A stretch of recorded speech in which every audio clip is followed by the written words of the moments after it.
박 대통령은 오전 9시쯤 2층 식당에서 일어나 1층 집무실로 내려가는 계단으로 몸을 옮겼다. 나 오늘 삽교천해. 대통령은 갔다 올 거야 라는 뒷말을 망설이다 끝내 하지 않았다. 아버지 안녕히 다녀오세요. 두 딸이 머리 숙여 인사했다. 이것이 영원한 작별 인사가 됐다. 박 대통령은 필기도구와 안경, 연설물 따위가 담긴 누런 가죽 가방을 직접 챙겨 들고 콧노래를 부르며 계단을 내려왔다. 2층에서 1층으로 출근한 것이다. 김계원 실장은 이런 식의 출근이 대통령의 기분 전환에 문제가 있다고 생각하여 별채 건물을 지어 내실을 그곳으로 옮기자고 건의했으나 청와대 건물에 돈을 쓰는 것을 싫어한 박 대통령에 의해 거부됐다. 대통령은 빨간 카펫이 깔린 계단을 내려와 우측으로 난 문을 열고 집무실로 통하는 전실로 들어섰다. 부속실 역할을 하는 전실에는 박학봉 비서관과 이광형 부관이 교대로 미스 리라 불리는 이혜란과 함께 근무했다. 이광형 부관과 이혜란이 자리에서 일어나 대통령에게 인사를 했다. 대통령의 가죽 가방은 이혜란이 받아들었다. 박 대통령이 집무실로 들어가자 잠시 후 김계원 실장이 보고를 하러 들어갔다. 김 실장은 정보부와 경찰에서 올라온 1일 보고서를 노란 봉투에 넣어 대통령에게 올렸다. 평소에는 대통령이 봉투 끝을 잘라 보고서를 꺼내 읽어보지만 이날은 봉투째 서랍 속에 집어넣었다. 박정희의 집무실은 서재로 불리기도 했다. 그는 군인 출신이었지만 책 속에서 살았다. 이 서재 겸 집무실에는 약 600권의 책이 꽂혀 있었는데 소설이나 수필집, 시집은 단 한 권도 없었다. 세계 대백과사전, 8월 한국군전사, 난중일기, 박정희 대통령, 불확실성의 시대, 감사원 결산감사보고서, 성경, 성경사전, 최수훈 연구, 단재 신채호 전집, 백두진 회고록, 지미 카터 자서전, 자본론의 오역, 김일성, 사상범죄론, 한국헌법, 다국적 기업, 정경문화. 암살사 연구란 책도 있었다. 박종규 경호실장 시절인 1973년에 경호실의 연구발전실에서 펴낸 상학원으로 된 책이었다. 세계 각국의 암살 사례를 분석, 암살을 예방하는 방법을 개발하자는 취지로 쓰인 책이었다. 이 도서 목록이 풍기는 분위기는 실용주의자의 그것이었다. 관념적인 것과는 거리가 먼 실무적이고 물질적인 소재로 꽉 차 있었다. 집무실 비품들을 보면 재미있는 것들이 있었다. 계산자, 돋보기, 은단통, 소독 솜통, 라디오, 정원수 정지용 톱, 그리고 부채와 파리채. 대통령은 기름을 절약한다고 여름에도 에어컨을 틀지 않고 창문을 열어놓고는 부채를 붙이며 파리를 잡았다. 그해 여름 이광형 부관이 집무실에 들어갔을 때였다. 대통령은 더위를 먹은 듯 얼굴이 벌겋게 돼 있었다. 이 부관은 보일러실 직원을 불러 에어컨을 정식으로 틀지 말고 실내 공기순환만 시켜달라고 했다. 그날 저녁 박 대통령은 가족과 식사를 하다 말고 그네 양에게 이런 말을 했다. 그놈들이 에어컨을 틀었더군. 갑자기 시원해지던데 내가 모를 줄 알고.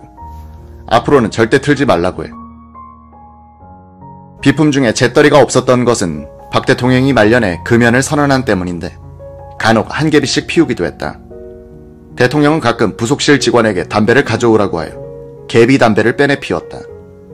점심을 먹고는 김계원 실장을 불러 마치 고교생이 숨어서 담배 피우듯 함께 피우기도 했다. 대통령의 건강 파수꾼 노릇을 했던 김병수 국군 서울지구 병원장이 말렸더니 대통령은 임마 그럼 너는 뭐 때문에 있노 하더란 것이다. 서재에는 비디오 테이프도 몇 개 있었다. 일본 후지 텔레비전과의 인터뷰, 오원춘 사건, 500MD 헬기 등이었다. 서재 겸 집무실은 1967년에 청와대 본관을 증축하면서 기존의 벽을 헐고 방을 낸 것으로 약 40평 정도가 됐다. 그때까지는 전실을 집무실로 사용해왔다. 서재 남쪽 벽으로 출입문이 하나 있었다. 밖에는 잔디밭의 평행본과 철봉이 설치돼 있었다. 이 문 옆에는 가로 50cm, 세로 80cm가량 되는 커다란 인력이 걸려 있었다. 매일 아침 부속실 직원이 청소부를 데리고 들어가 청소를 하면서 한 장씩 찢어내고 있었다. 인력은 날짜만을 크게 인쇄하고 연도와 달을 작게 표기한 것으로 1979년 10월 26일자가 걸려 있었다. 서재에 걸렸던 인력은 이날로 역사의 화석이 됐다.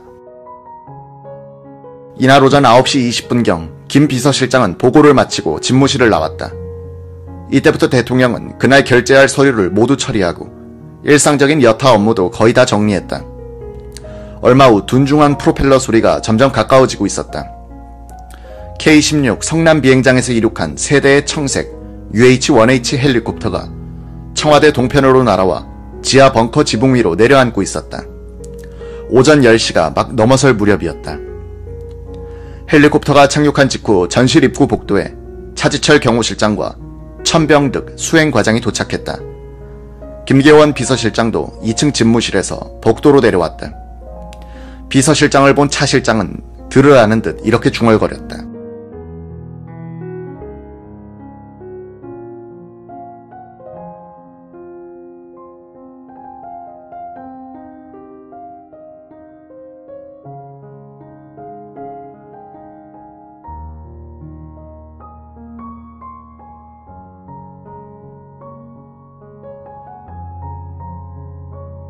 비서실장도 내려가는데 중정부장까지 거길 가려 하다니. 이런 비상시국에는 서울을 지켜야지. 조금 전에 있었던 김재규 정보부장과의 통화 내용에 관한 언급이었다. 김계원은 이런 반구, 대응이 없었다. 잠시 어색한 침묵. 이윽고 문이 열리고 박 대통령이 걸어 나왔다. 기다리던 세 사람은 인사했다. 대통령을 뒤따라 나온 이해란이 박 대통령의 가죽 가방을 천병득 과장에게 넘겨주었다. 현관을 나서는 대통령의 뒤에서 미스 리와 이광형 부관이 안녕히 다녀오십시오 라고 인사했다. 대통령은 연신 콧노래에 맞춰 고개를 끄덕임으로써 인사에 답했다. 본관 앞마당에는 대통령 전용 차량 슈퍼살롱과 비서실장 차량 및 경호 차량 등 5대가 줄지어 대기하고 있었다. 행사에 참석할 수행원들과 관계 장관들이 차 옆으로 도열해 서 있다가 대통령을 보고 일제히 인사를 했다. 청와대 내 헬리콥터 착륙장으로 향하는 대통령 전용차에는 김계원 비서실장이 대통령 왼쪽에 동승했다. 대통령은 김 실장에게 실장 모친이 편찮으신 모양인데 내일 모레는 내가 찾지 않을 테니 고향에 다녀오시오 라고 했다.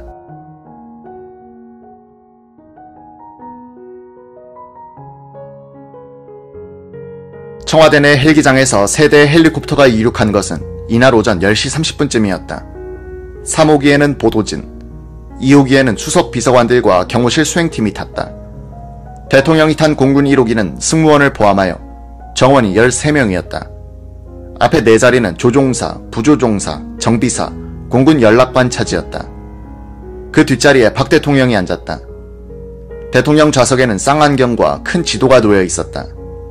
이 지도에는 주요 시설, 공장, 공단, 공사장이 표시돼 있었다. 경호실 소속 상황실에서는 이 지도에 새로운 정보사항을 늘 유지하여 대통령이 잘 알아볼 수 있도록 신경을 곤두세웠다. 대통령은 누구보다 공중시찰을 많이 하여 지리에 밝았다. 전에 없던 시설물 같은 것이 보이면 궁금해했다. 그럴 때는 수행과장이 지상으로 긴급 무전 연락을 취해 상황을 보고해야 했다. 이날 대통령 옆자리에는 삽교천 방조제 준공식의 주무장관인 이희일 농수산부 장관이 앉았다. 그 뒤로는 김계원, 차지철, 서석준 경제수석 비서관 및 천병득 수행과장과 오세림 계장이 경호원으로 자리 잡았다. 기내에서 박 대통령은 이 장관에게 전날 확정된 추곡 매입가 결정에 따른 농민들의 반응을 물었다.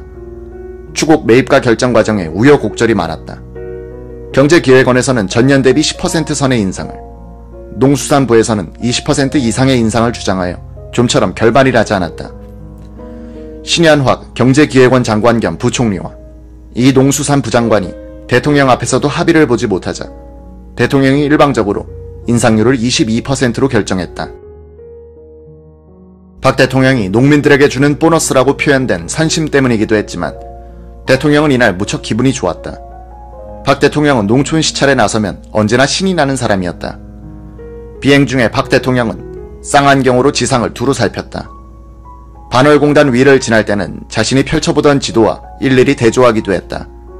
아산 화력발전소 공사장에서 굴뚝 연기가 솟아오르는 것을 가리키며 이곳은 공장 입지가 좋은 곳이라고 설명도 했다.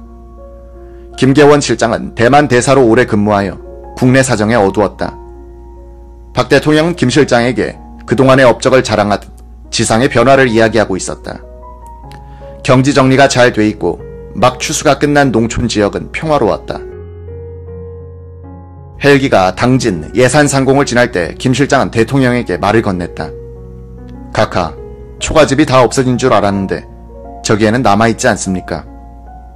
대통령은 씩 웃으며 대답했다. 우선 큰 길가부터 하고 있소. 대통령 일행을 태운 세 대의 헬기가 삽교천 방조제 중공식장인 당진군 신평면 운정리에 도착한 것은 오전 11시 2분이었다. 헬기는 새로 닦인 포장도로 위에 착륙했다.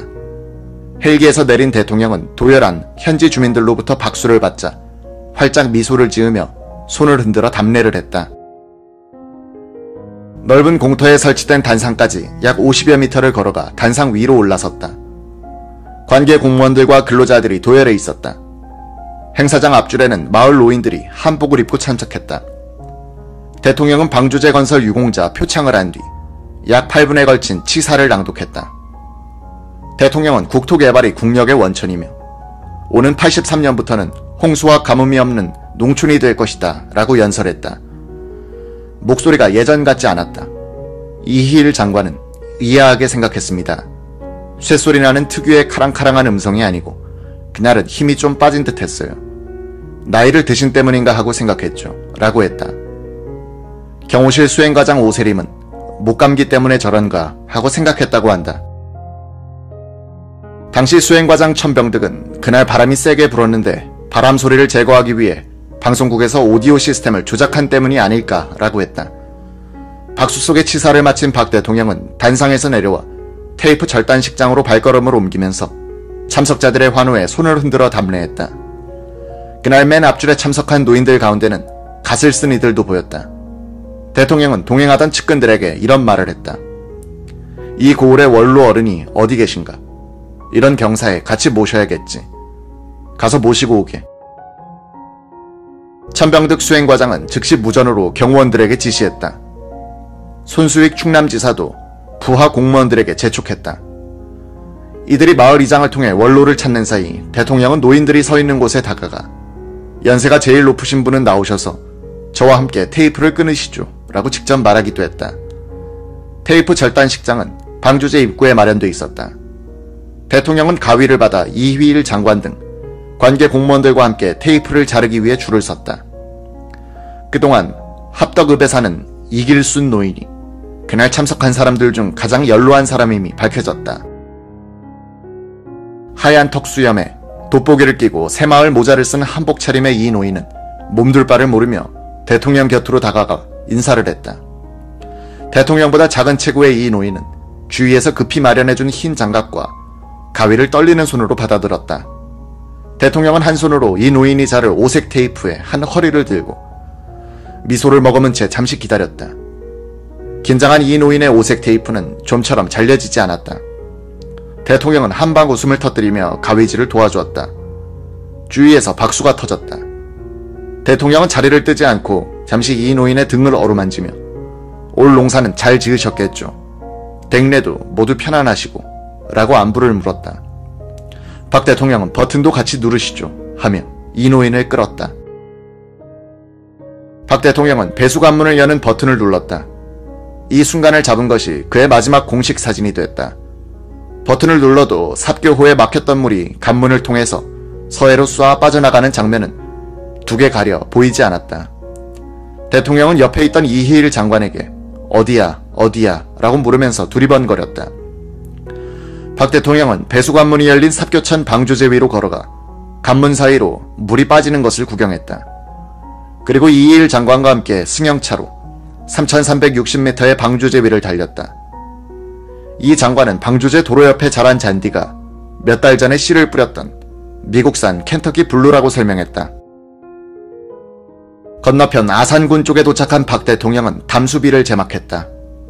물개 3마리가 하늘을 향해 서 있는 모양이었다.